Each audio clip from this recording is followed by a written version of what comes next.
let's go ahead and get started for our evening event today. Um, so a little recap on our vision.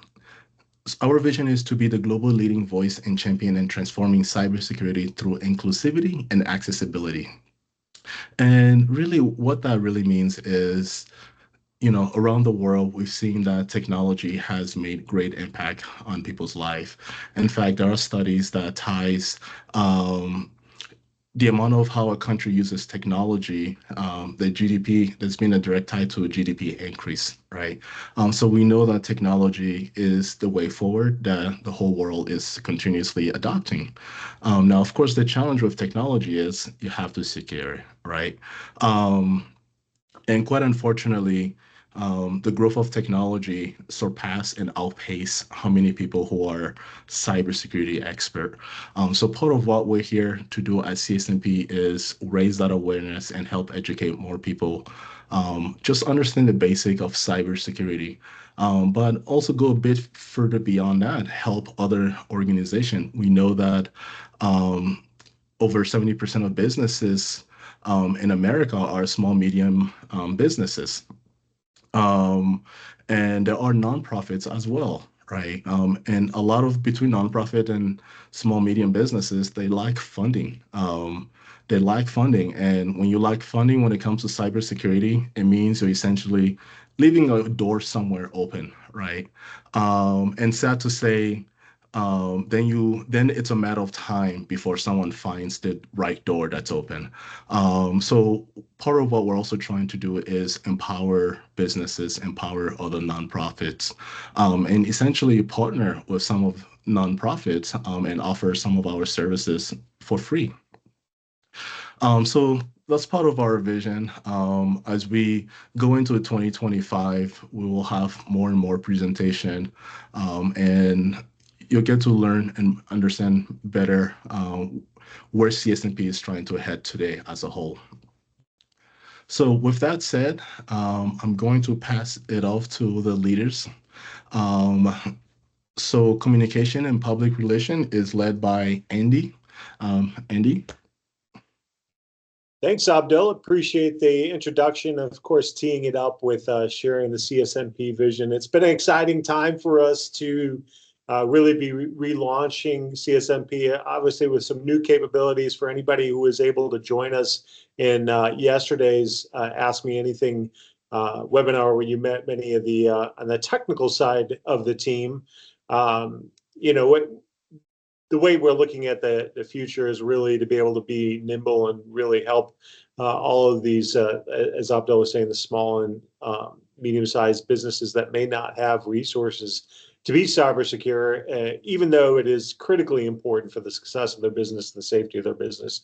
And so I've been with CSNP for a few years now, and really seen a lot of changes, and it's an exciting time, as I had mentioned. Just for your purposes, my background is in marketing and communications in a lot of different roles. I'm a general practitioner, really, just experience in a lot of different areas of marketing and communications, but in particular, recent history, go-to-market strategist and campaign development, and lead generation for core businesses and partnership strategy, business-to-business strategy, and also in supporting loyalty and engagement programs. And particularly, most recently, for two new product launches, Community Educator Learning Hub and Professional Educator Learning Hub for ASU.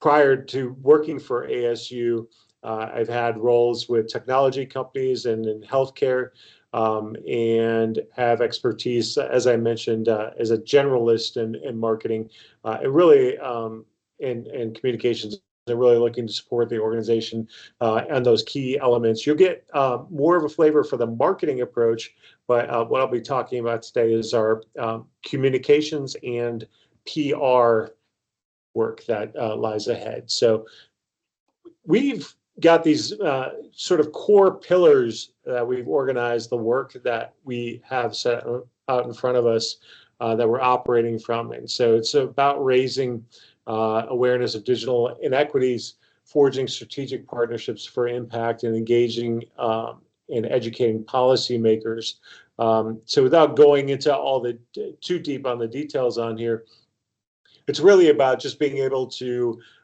spread the word about the most important facets of cybersecurity and the kind of education that CSNP is bringing to the world, doing targeted media outreach, reaching out through news outlets, op-eds, public speaking engagements, and then shining a light on unique challenges that are faced in the industry, really trying to bring to the forefront a lot of the things that aren't being discussed to broad audiences, letting them know that that is something that they should be savvy about as well. And really just being a strong advocate. It's always been part of the core mission of CSNP to bring in underrepresented populations into the cybersecurity industry, in particular because it's an industry that needs as many people as it can get. It's going to be an ever-growing industry with as quickly as technology is advancing.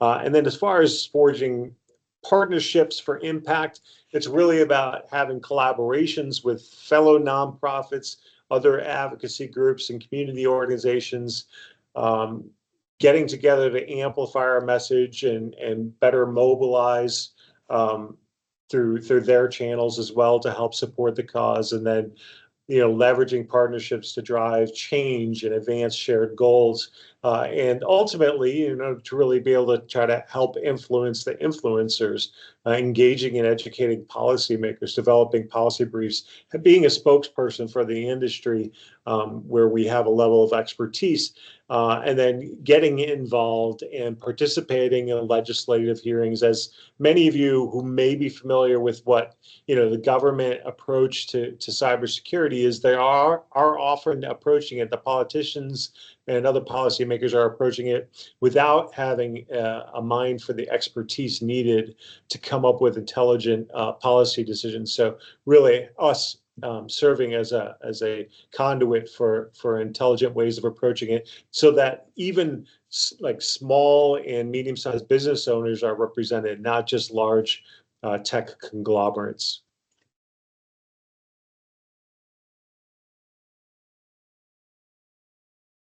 And so with that in mind, we've set forth a 3-year plans. All of us will be talking a little bit about what that looks like for each of our disciplines. But you'll find that a lot of this feels like it's restating similar the previous slide, but being a little more detailed. And I'll go into each of these in a little more in depth. But really, we're looking to really build the foundation in this first year. In the second year, expand and refine. Taking our these different channels that are becoming more mature and expanding on them, and really in year 3 being nimble enough to have demonstrate innovation and impact. So on the foundation building, it's really about awareness, activating channels, reaching the different public entities such as media outlets and partner organizations, and having relationships with them, and bringing in talent where we need it within the organization, new volunteers to be able to help support that cause. In year 2, the expansion is really just about, as the communications have become mature, really help level up awareness and bolster our presence and availability, growing engagement organically through opt-in promotions, using compelling content, and then a public affairs strategy that stays connected with our key contacts and is having a regular conversation with them. And then by year 3, our ability to be innovative and impactful is really going to be bolstered by really growing our membership, launching a broad membership growth campaign, reactivating on the chapter level. The CSNP really kind of began with a strong chapter network that through the pandemic helped. The pandemic started to diminish that activity. And so reactivating those chapters, getting boots on the ground, giving grassroots outreach, getting regular community activity is really all part of reactivating those chapters. And then public policy is more of what I talked about, interfacing with government and policy officials to be able to rely on CSNP as an expert.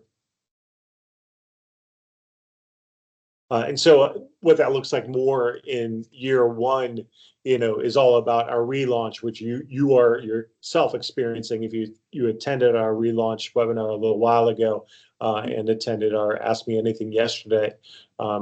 As I mentioned, the channel reactivation and the public reach to different contacts in the media, pitching to those media outlets with different ideas about where CSNP can be a representative for the industry, and identifying like the low cost, no cost approaches through social outlets and op-eds, and then bringing the right talent on board.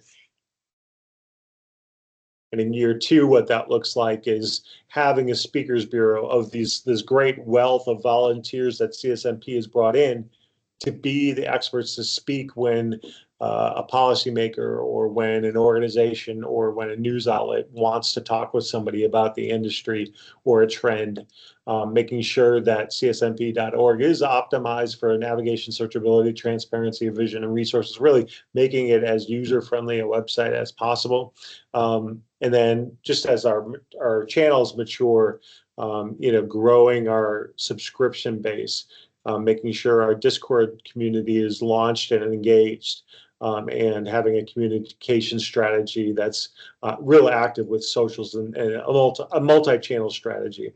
And then, as I had mentioned before, the public reach of continuing our relationships with media, and then so that we have those opportunities to get the word out. And then in year three, it's really, as I've already mentioned, the membership drive, really wanting to drive new people into the organization, perhaps, those people who are not currently in cybersecurity, but who are interested in it. Reactivating our chapters, as I said, with a chapter organization field manual that makes it easy for chapters to start up. Having those cities where we do have active membership, making sure that they have the support they need to conduct events and communications in core markets, and then giving some opportunities for new startup chapters and additional markets. And then, as I mentioned, the Discord community, at this point in year three, we would anticipate that it's grown organically and it's running on its users' contributions, and that the newsletter is using new media and feeds other channels such as the podcast, as Alex will talk about. And then finally, on the public reach, making sure that we're publishing meaningful trend setting, topical white papers and policy briefs that are useful to our policymakers, and so that they come to rely on us. And so that's kind of a quick look at how we plan to get there. And now, the parting thought that I'd like to leave you with is how you can support CSNP. And that's really about, volunteering with us, thinking about, we'll be looking for directors for PR and communications and managers of communications, social content creation. But even if you have a contribution of content, an article or other ways you'd like to be able to contribute content, we would still love to hear from you. Contributing to our cause is, helping connect us with complementary organizations, those who have, similar mindset, similar goals, who could help inform policy and spread awareness of cybersecurity, and report news on the industry, and then providing feedback to us on services we develop and initiatives we launch, really helpful to us. Also amplifying our message by, following us on our socials and liking, reposting, commenting. It's everything as you would normally expect on that front, and sharing us with among your professional networks, those people that you interact with, to spread the word of the availability of CSNP and what it provides to the community. And then just finally, and I'm sure we'll restate this several times in our presentations, but just supporting us however you can. Donating, of course, we're a nonprofit organization, tax deductible. So connect with us. Also connecting us with potential sponsors. So if you work for an organization that typically will support or be open to sponsoring a nonprofit such as CSNP, we'd love to have a conversation with you about that. And then connecting us with any potential donors as well. If you know anybody who's a philanthropist in this realm, certainly we would love to be able to have a conversation and to know more how we could work together. Thank you, Andy. Welcome. Thank you. So moving on to the next speaker, Shri is the VP of Grants and Funding. Shri? Thanks, Abdul. Thanks, Andy. That was great. So this slide talks about me. My background is finance and accounting through and through. You can look me up on LinkedIn and see my background. Currently, I work for a public accounting firm called Forbes Mazars, and I work with in their management consulting side, working with small businesses and nonprofits in their digital transformation. On to the next slide. So, what's the goal? The goal here is identifying, securing, and stewarding funding opportunities. And what for? Well, we have already talked about it in multiple iterations as each VP has talked about how they plan to roll this out. But essentially, it's got to be inclusive and impactful. And in writing this, I wrote technology education because it's my understanding or my thinking that more and more over time, the delineation between cybersecurity and technology in general will keep getting blurred, and you'll have every aspect, every doorbell, every camera, everything, Internet of Things in your house, your car, they'll all have cyber risk. And so it's really technology at the end of the day and understanding all facets of it that we need to be thinking about, not just, I'm logging into a computer, should I use a VPN? I mean, that's one aspect of it, but we need to go much broader than that. So 10-year target, looking at this at a very high level, 50,000-foot view, our goal is to have a very diverse and a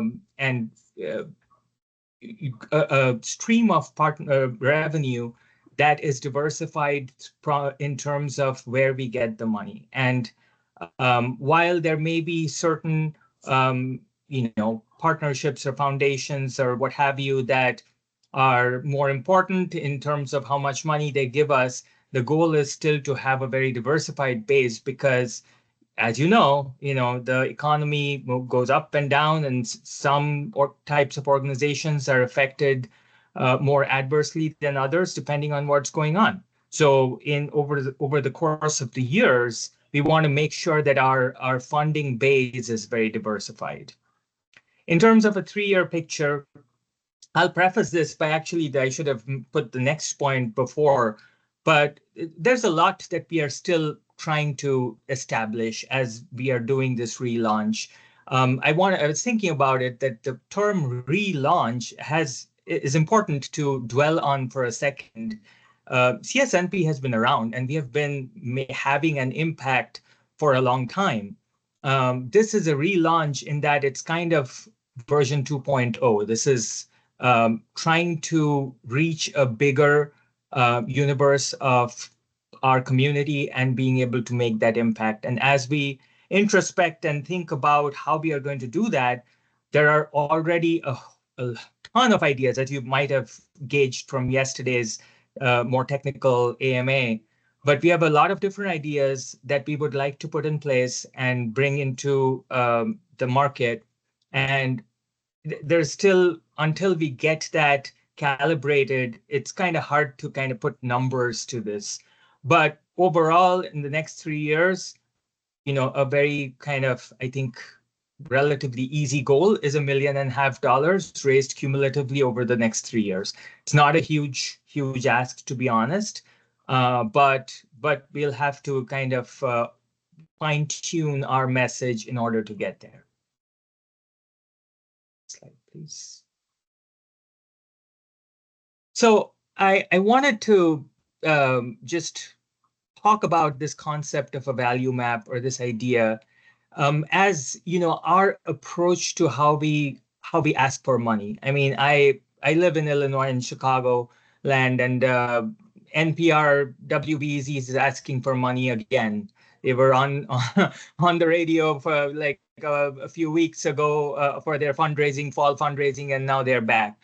You know, nonprofits have to keep going back to their community. I understand, but the crisp value proposition is sometimes lacking, and the whole idea of why should I give you money? What is the benefit that you're adding? That needs to be articulated very clearly, and that's where Andy's team would come into picture and would enable that so everyone is aware. And so, these are some examples. None of these are like set in stone or things we are necessarily going to do. But, in the area of education, some concrete things could be training programs that we provide. This could be certifications or training directly in libraries and high schools and so on. There could be scholarships that we provide for cybersecurity related certifications. We could provide mentorship. We could have a job database where we are pulling together and maybe using algorithms to, match candidates. If you put your resume into our system, we can match you to the right kind of jobs where you have the highest probability of getting it. Resume writing, interview prep, all of these. These are specific, just trying to give some specific examples of the types of things we will want to provide to the community, and then take that and say, hey, funder, this is what we are doing. And therefore, if your interests align with this kind of service, then, we would be a good organization to fund. Could go to the next slide, please. So you'll see me kind of harping on the same thing. How we go about this is understanding what the customer needs, what is our community in need of. Let's not guess. Let's find out from the community. Yesterday, I think a couple of the VPs mentioned this again and again, community-centric, very community-centric. It has to be. We shouldn't be sitting in our homes and offices and saying, oh, I think that's what the community needs. We wouldn't know. We would have to go do the outreach, get to know the people, and then figure out what they need. Next step is to deliver that product. If they need something and we have an ability to serve that, then we should do that. The third piece is measure the outcomes. Is it helping? Are we effective in what we want to achieve? If there's a problem, are we solving that problem? And then once we have this cycle, the last step is, well, we have these achievements, we have these clear deliverables that we provided to the community, and the community benefited from it. So now let's talk about that and enable us to keep doing more of it. And that's again where our next VP, Alex, will talk about the marketing. How do we get this message out and market this?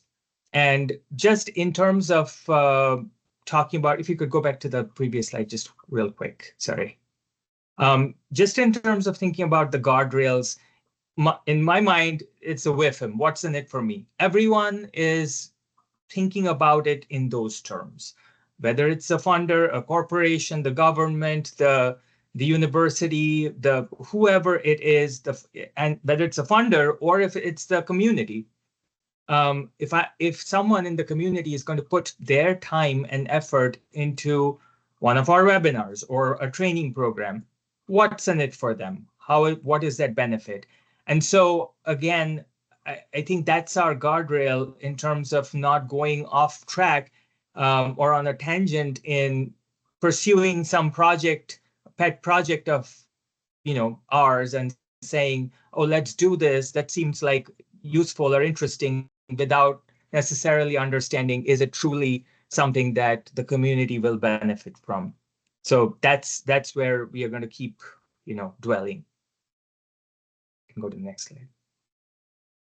So how do we do this? I mean, it's fairly straightforward. Again, we have to do an in-reach where we as VPs and as the community understand what are the products that we currently have. Again, CSNP is not a brand new organization. We already have an established base of community members as well as services, and understand the as-is state. What are we today, and what does that enable us to do?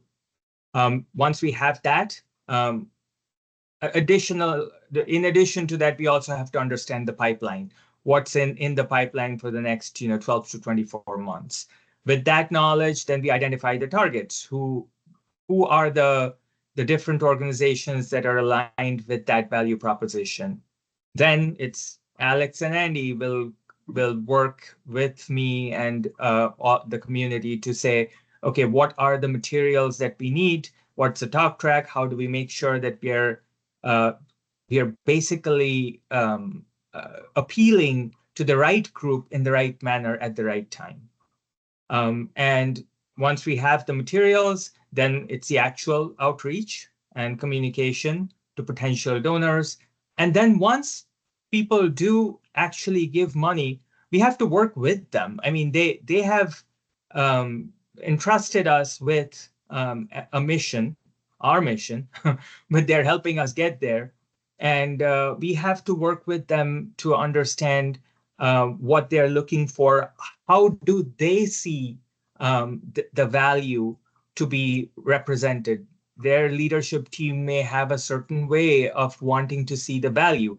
A standard scorecard that we prepare may not be perfectly aligned with how they like to see it. So again, from my standpoint, as a finance person, I have to understand, how does their finance team or leadership team look at the value creation and be able to provide them with reporting or data that enables them to see, oh yeah, this we gave them money and they achieved what they said they would.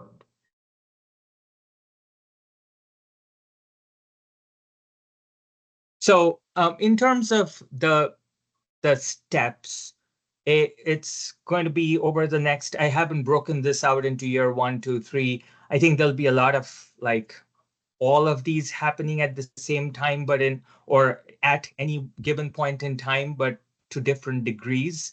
So it's not something you can clearly break into a linear time frame, but we always have to stay that value map I talked about. So we have to define the value map, and that there'll be a value map for next 6 months, 12 months, 24 months, and going forward. Then we define the funder universe. Again, that will be relevant in terms of the types of funders, the industries, and then understanding for what we are able to provide from the value map, which ones are likely to be most interested in funding us, and we are likely to get the most funding from.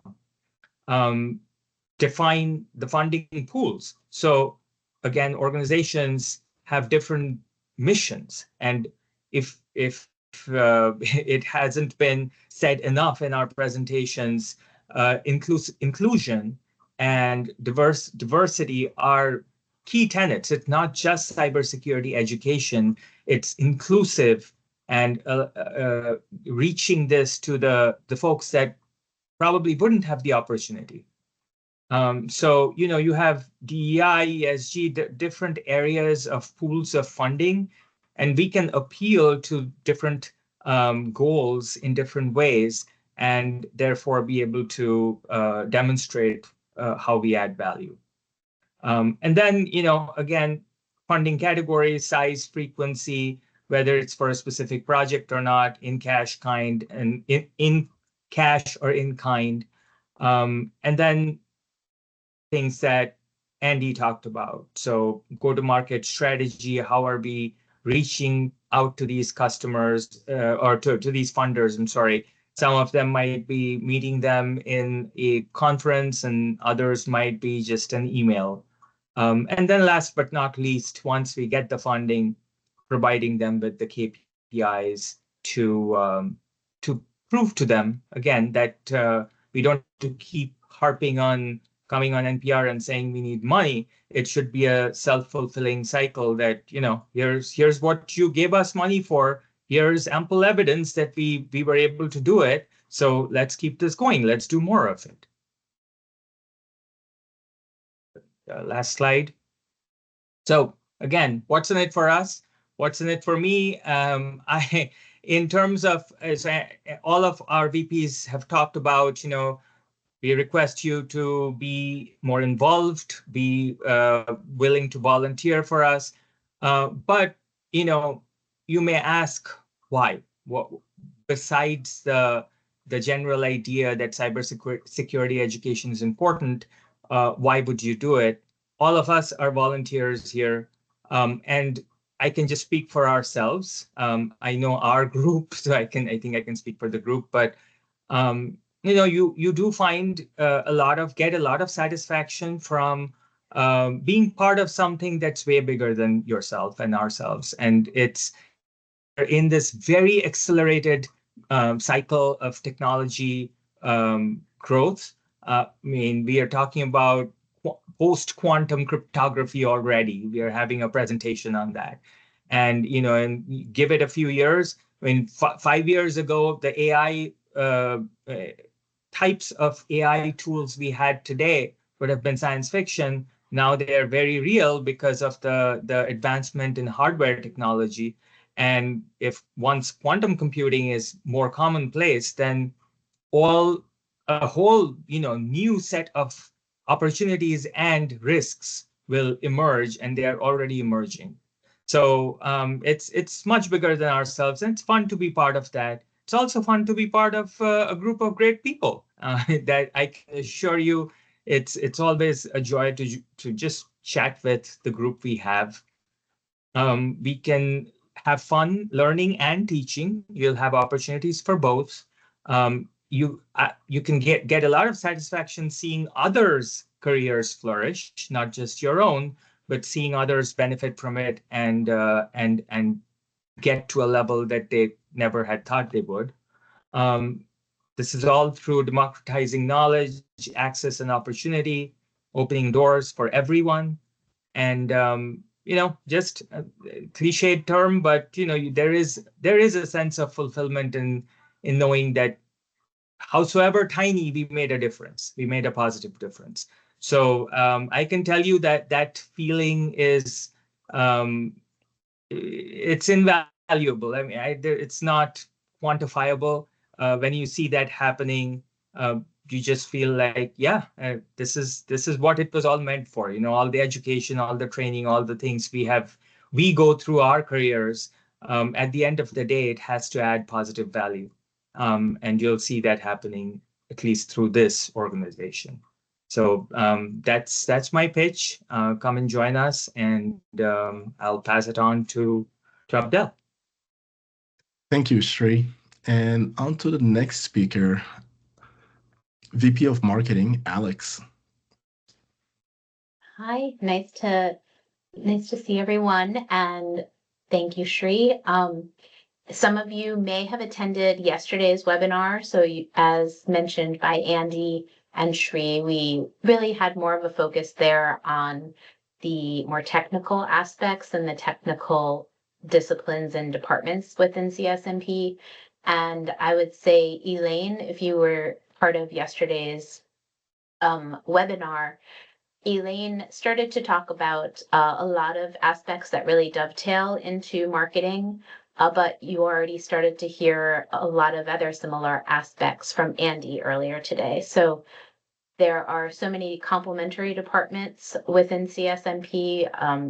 The structure is really inclusive, complementary, to make sure that our mission ultimately is being amplified across each different discipline, because we know the reason that you decided to attend today might be very different than any other person. You might be a student, you might be a professional looking to advance your career, you might be a professional in a different world looking to pivot into cybersecurity or just have a curiosity. But because of the depth of our departments, there's a place for everyone.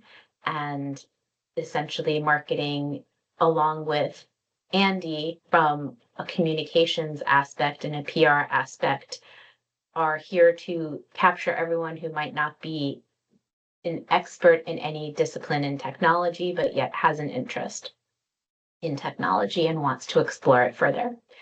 So with that said, the three pillars within marketing really fall back to everything that you already heard for the last few minutes, and that is community building, content creation, and making sure that we're doing so with a tone and a voice and a manner of inclusion, making sure that it's inclusion of all different types of age groups and needs for cybersecurity, whether it's a young child who might be exposing their identity online as they're playing games, to an elderly community who might be victim to cybersecurity or some sort of impersonation scam.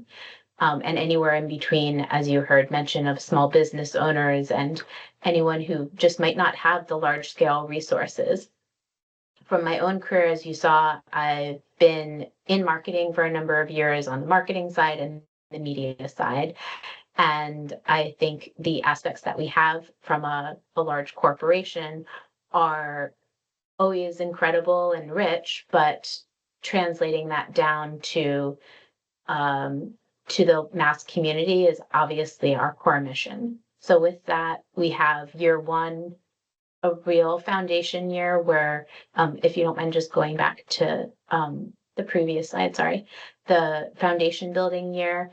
And then from that, we'll drive expansion and refinement of that same vision and foundation. And in year three, then really move forward in terms of driving innovation and community impact.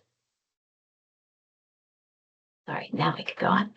And so within each of the 3 years, the two different verticals or pillars that you can see, or we can call them buckets, are content and community, because it really becomes the underpinning. And as I just said, it's all with the tone, the imperative that it's done in an inclusive manner.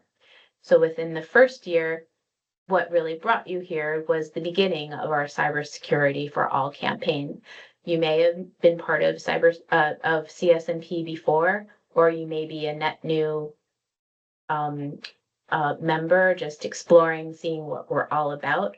Nonetheless, there is a wealth of volunteers who are here, and we want to showcase the diverse talent of all the different volunteers who are part of the community, and also the board members and the other advisors that we have who are part of the community as well. Each has their own story, and really, I think, is an individual. Each individual is there for discussion, curiosity, if you want to talk to anyone.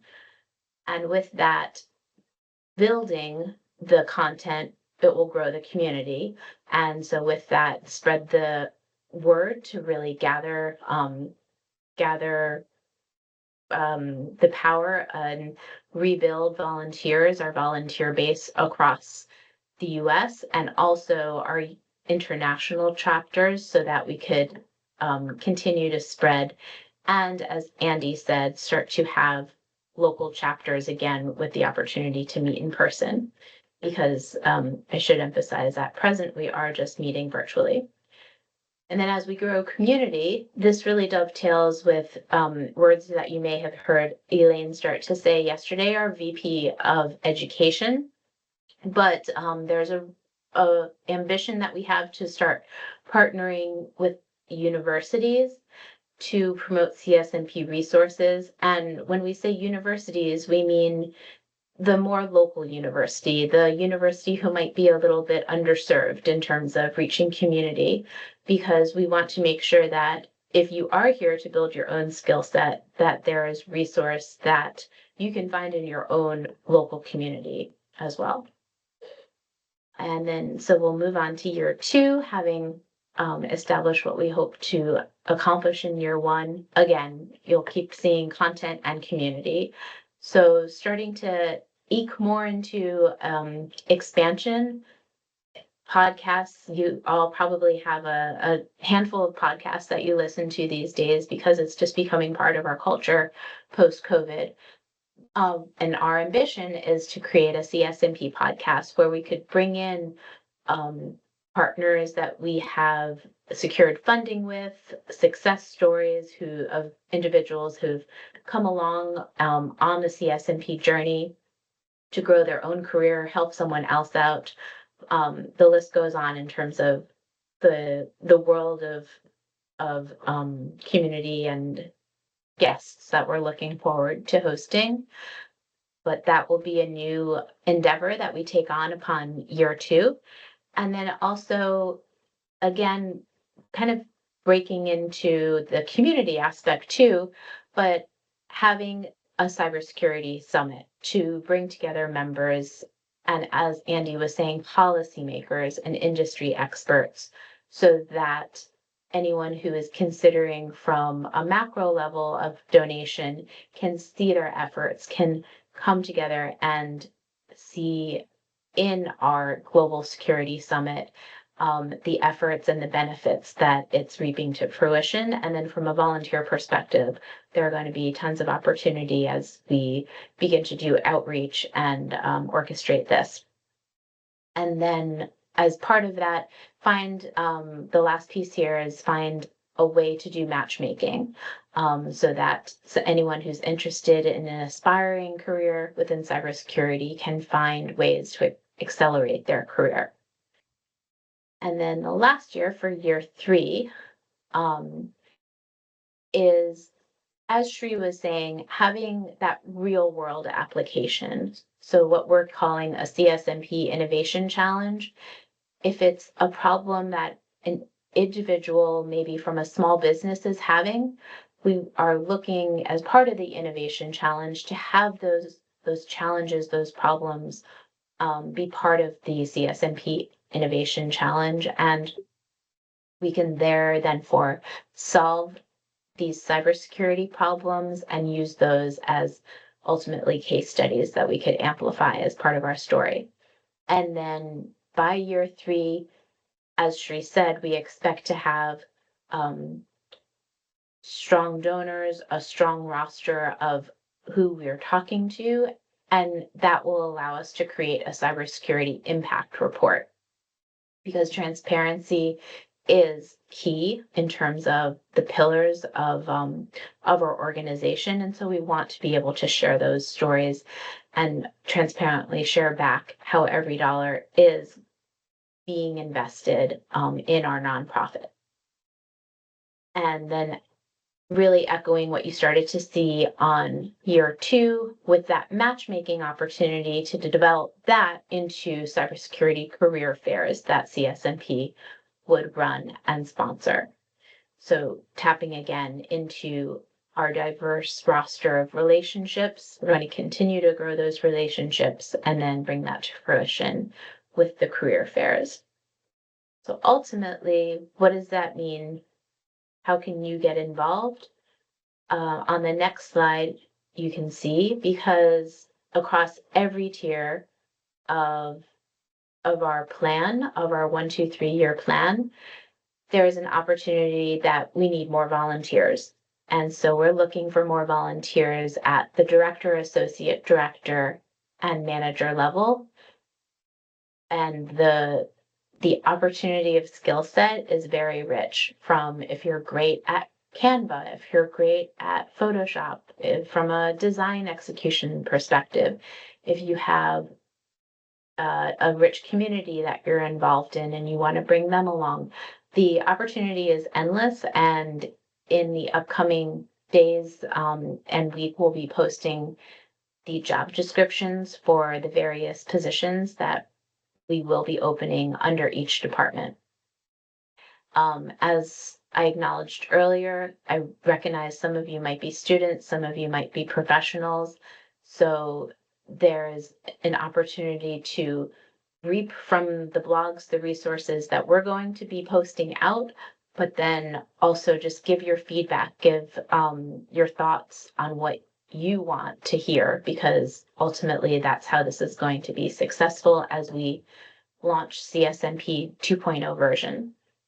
And then whether it's $1 that you donate yourself or an email that you write to put Shri and Abdel in touch with someone that you know who might want to donate $10 or their time, that alone is a very valuable piece of our larger puzzle too. So if you were here last night, you heard an hour worth of more tech-focused pieces, and here tonight you obviously have more PR, comms, finance, and marketing related pieces, but hopefully you can see it really all fits together as a bigger puzzle that we're working toward as we recreate this big ambition. I'll pass it back to you, Abdel. All right, thank you, Alex. So just a quick reminder, Emily's presentation, Post-Quantum Cryptography, on November 20th. As we're saying, we think it's just a matter of time before quantum computers can really break our algorithm, right? And that really means is that whether it's like a bank transaction or healthcare data that is being stored, essentially the encryption is going to be broken, right? So come check out this talk and learn more about how to prepare yourself for this new age to come, right? And really what you can do as an individual or as an organization to keep yourself safe or quantum secure. And don't forget to support us. I know everyone, all the VPs have talked about volunteering, right? We are a volunteer force, essentially. Everything that we have has been made possible by our community, whether it's our community becoming part of CSNP and give back to the community itself, right?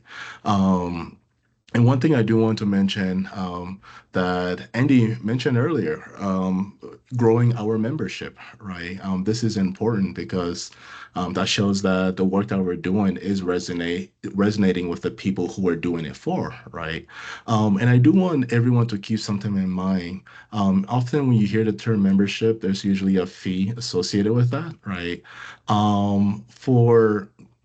We founded this organization on a couple of grounds that whatever we do, it needs to be accessible. It needs to be inclusive. And inclusive, it goes beyond what we understand traditionally, right?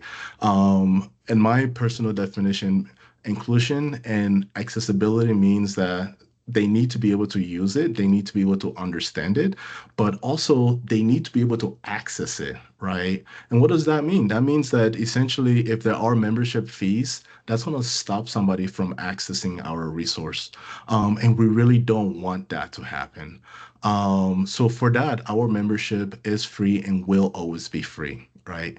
And I do want to lean in a bit into Shri, right? She talked about diversifying our funds. This is important because we need to become a sustainable organization. The pandemic, COVID has shown us that there will be tough time in the economy, and you cannot always just go back to your donors, right? Because unfortunately, the economy will also affect them. So part of what we're trying to do is diversify how we generate revenue for ourselves, right? And of course, part of that is people who donate money to us, including yourself. But some of those are also, I think, a big part that you may have noticed is that we're essentially a technology company. We have a lot of technology leaders within our organization. And what it's going to allow us to do is build things for ourselves, right? Build things that's going to be able to help us become sustainable, essentially, right? And one of those very early technology is going to be our cyber shield technology. And this is something that we want to build and offer to our community for free and essentially get access to real-time cybersecurity threats. But not only that, also get your cyber safety learning in one platform, right? We understand that, when you look at statistic, I used to work in consulting, constantly reading reports, and we see that cybersecurity training, they don't even work at the corporate level. They don't. Quite sadly, there's still when you look at the statistics, it's still a very high number of people who kind of take the training but forget it immediately after the training's over, right? And that's not effective because your goal is to train your employees so that they can keep your organization safe. But if you're training them and they're checking a box that they've taken this training and you're still getting data breaches, then there's a problem, right? And we believe that problem is that learning style. Corporate training are not designed the same way as we consume content today. And social media has really influenced how we consume content today, right? So that really means is that we need to change how we train people, how we educate people. So building this Cyber Shield platform is one of the technologies that is essential, is going to help us sustain CSNP, but on top of that, also educate you, right? Help you stay safe, help you stay secure. So that's just to share one of our diversified funding stream, right? Of course, there are corporate donors, corporate sponsors, cybersecurity vendors, sponsoring our local chapters, right? So there are several avenues that we've already have been successful at in the past that we plan to bring back essentially, and also integrate new funding strategies.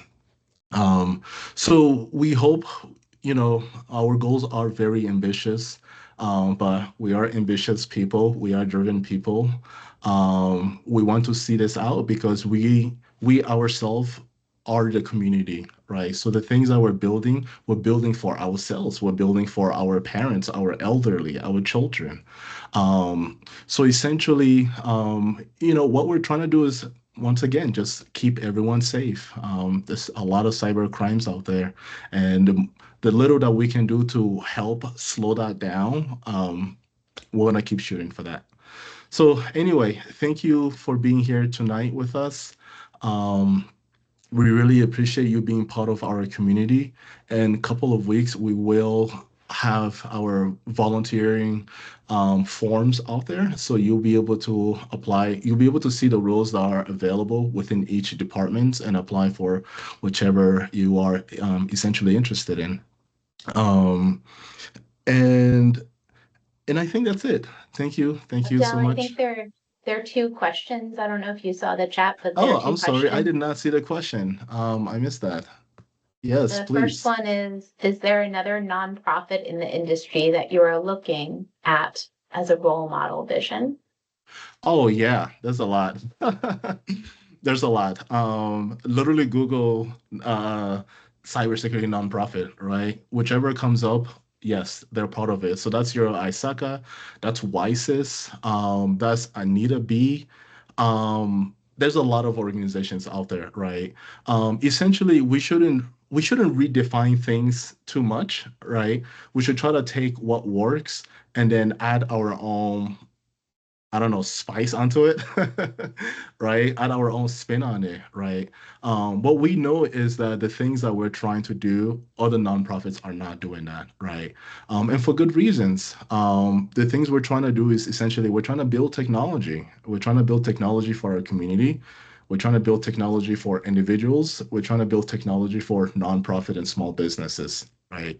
And these are all part of our sustainability model. So we've seen that other nonprofits are not quite doing essentially what we're trying to do, right? Um, and in terms of technology that we do want to build, part of what we're also trying to do is, we have a cloud team and we have a security engineering team, we have a research team, right? And what we're trying to do is build things that we ourselves use, right? And as those things work for us, we're going to slowly open source them to our community. So this could be infrastructure as code, right? So we know that when you use cloud resources, you have to make sure you manage those cloud resources properly from security standpoint and from funding financial standpoint, right? The last thing you want is some kind of resource running, no one has any idea, and it's burning your cash. It happens often in within Fortune 500, right? So just things like that that we develop for ourselves, managing our own resources it works for us, why not give it to everybody else? Why not give it to other nonprofits who are also using cloud, right? But may not have the expertise or even the resource to be able to build some of those things themselves. If I can add one thing, in terms of like just differentiation, um, you know, for us, as much as the cyber education, cybersecurity, and technology piece is paramount, and that's in the name. But it's equally a tenet of our purpose is the inclusion. And our focus on communities that are not traditionally by organizations not focused on, we want to keep that front and center always, like who are we serving and how are we benefiting them. And can't remember if it was Abdel or Alex who mentioned it, but I mean that it's not just in the US. There's a global population of, people who are underserved in the sense that they have mobile phones today because they're cheap and there's a network available, but they don't know anything about the security of, what can be done, the bad actors, what they can do through that device that they have in their hand that they could buy so cheaply, secondhand maybe. So this the focus for us is not just cybersecurity education, but really empowering and enabling those groups that just others don't focus on for whatever reason. Yeah, thank you for that, Shri. And that's a good point. And I do see Kent's message on here that you were answering. So, to add to that, I think you're going to see membership is going to be a big player in that, right? Some of those names that I'm seeing, yeah, they do have membership. Um, when we founded CSNP, the number one decision we made out of the gate was we were not going to have membership. Once again, when you have membership, even if membership is a penny, someone can't afford that, right? And if you're trying to educate people, well, if you're blocking them from getting in, they're not going to learn, right? So yes, accessibility and inclusion is a big portion of ours, right? And as I mentioned, I think a big role we are going to play is building technology. And yes, OOPS does build technology, right? But you may have noticed OOPS technology are more geared towards enterprises, right? What about small businesses, small organization, nonprofits who don't really have the technical expertise to implement the things that OOPS is saying to do, right? Um, so, so our technology, once again, geared towards open source, geared towards what OOPS is doing, but more towards normal people, right? More towards individuals, more towards nonprofits. So really, more what we're trying to focus on is the group that I would say organization aren't really focusing on, right? Um, so I think if you were on yesterday's call, both CJ, VP of Cloud Engineering, and Santhosh, VP of Research and Security Engineering, and myself, we are technology expert. I think if you add our experience in technology, it's probably close to like 40 years, right? So we've been in this space. We've all worked for Silicon Valley. We've built technology. We've secured those technology. So we're trying to bring our Silicon Valley engineering experience to a nonprofit, which today, at least, and please, put it in the chat if you've seen something like that. As far as I know, I haven't seen any other nonprofit who has that focus, the focus of let's build something for our community that isn't just content, right? Content is important, but where does that content live? On a platform, that's important, right? Um, so yeah, so just a little bit different approach there.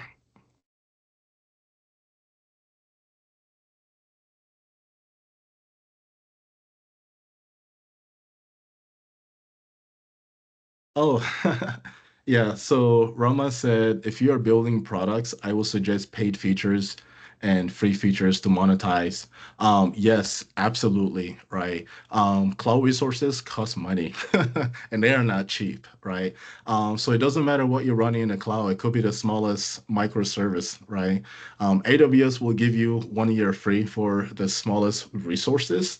But if you're trying to serve anyone, right? If you're trying to like serve a community, you want to have services.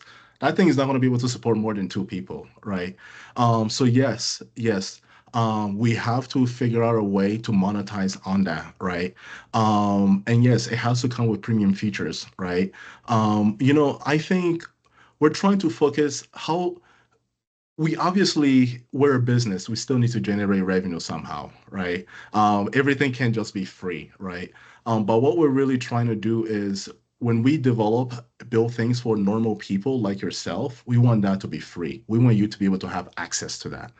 When we build something for a business, whether it's a small, medium business or a nonprofit, right? We will figure out a way to make it affordable for them so that they can have this technology.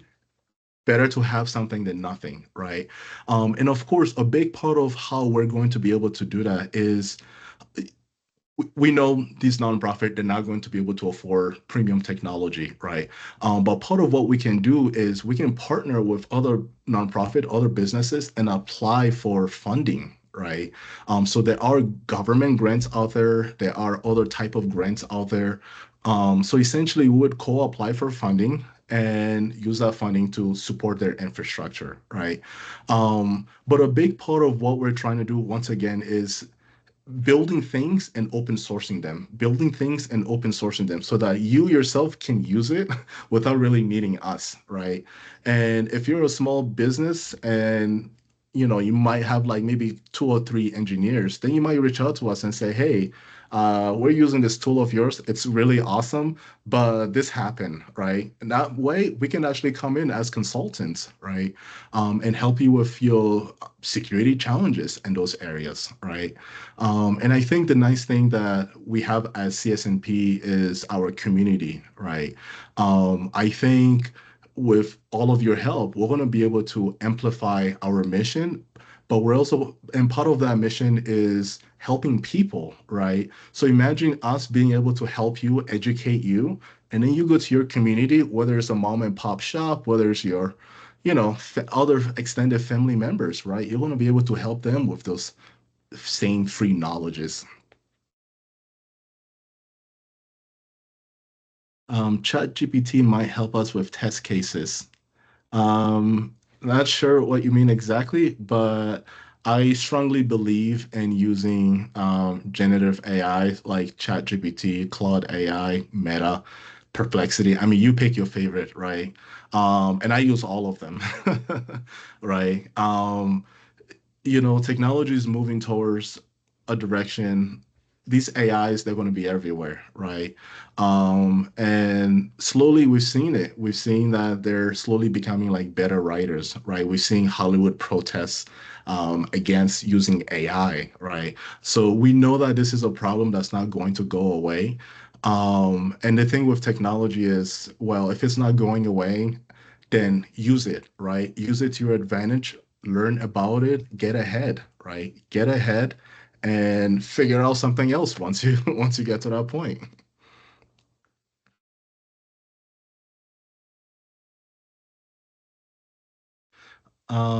Any other questions? I know I talked a lot. I don't know if anyone else on the team want to add anything to that.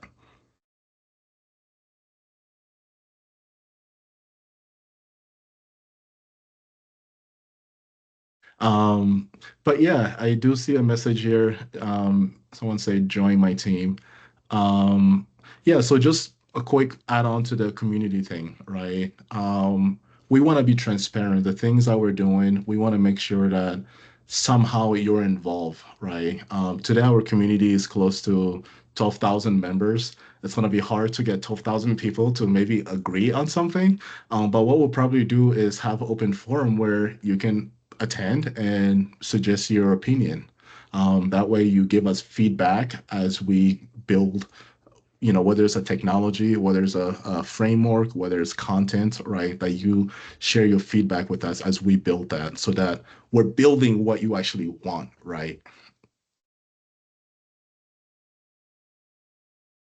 Will there be any live meetings with everyone? Oh, can you elaborate on that? Like AMA, but with like maybe a bigger group? I think he means in person. Oh, and okay.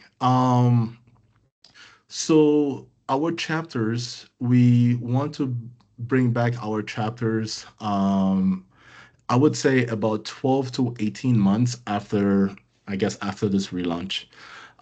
Keep in mind that, CSNP used to be just chapters, right? So essentially everything that we did was chapters. So as you can imagine, a lot of work, right? So we really, this time around, we really want to be strategic on how we approach that. We want to make sure we figure out a way to give our chapters the freedom they need to go out and do whatever they want to do as a chapter, but also being able to make sure that we're structured, right? That we are all on the same page, right?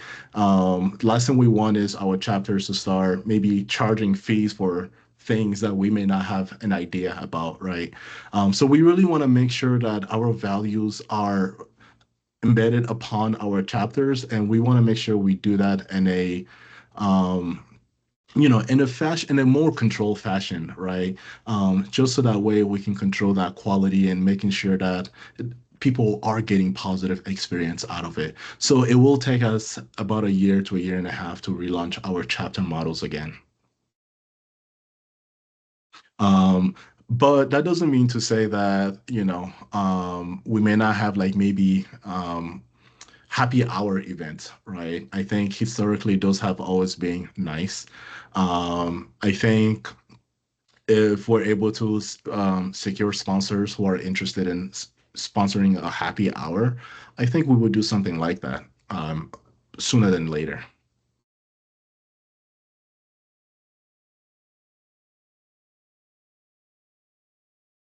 All right. Okay. If that is all the questions, oh, someone's typing.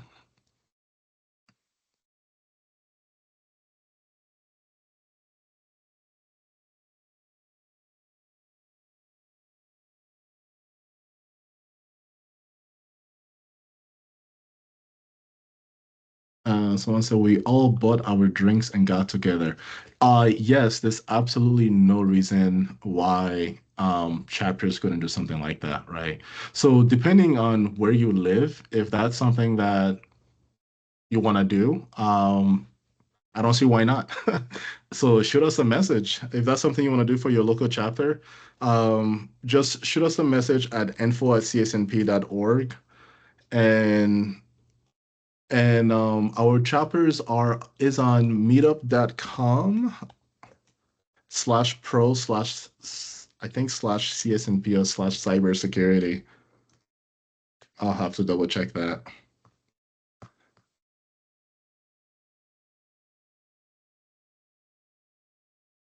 Meetup.com/cybersecurity. Okay. So I think we have about 14 chapters across three countries, US, Canada, and India, Hyderabad. So yeah, so let us know. We have those chapters. We have people in those local areas. So if you're in any of those chapter location, you want to do something and just get to know people who are in your community, yeah, we can definitely schedule something like that.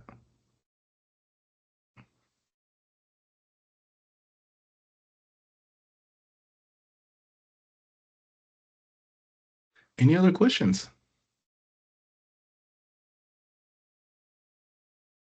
If not, I think we can go ahead and end it here. All right. Thank you, everyone. Thank you for coming tonight. We'll see you on the 20th. Cheers.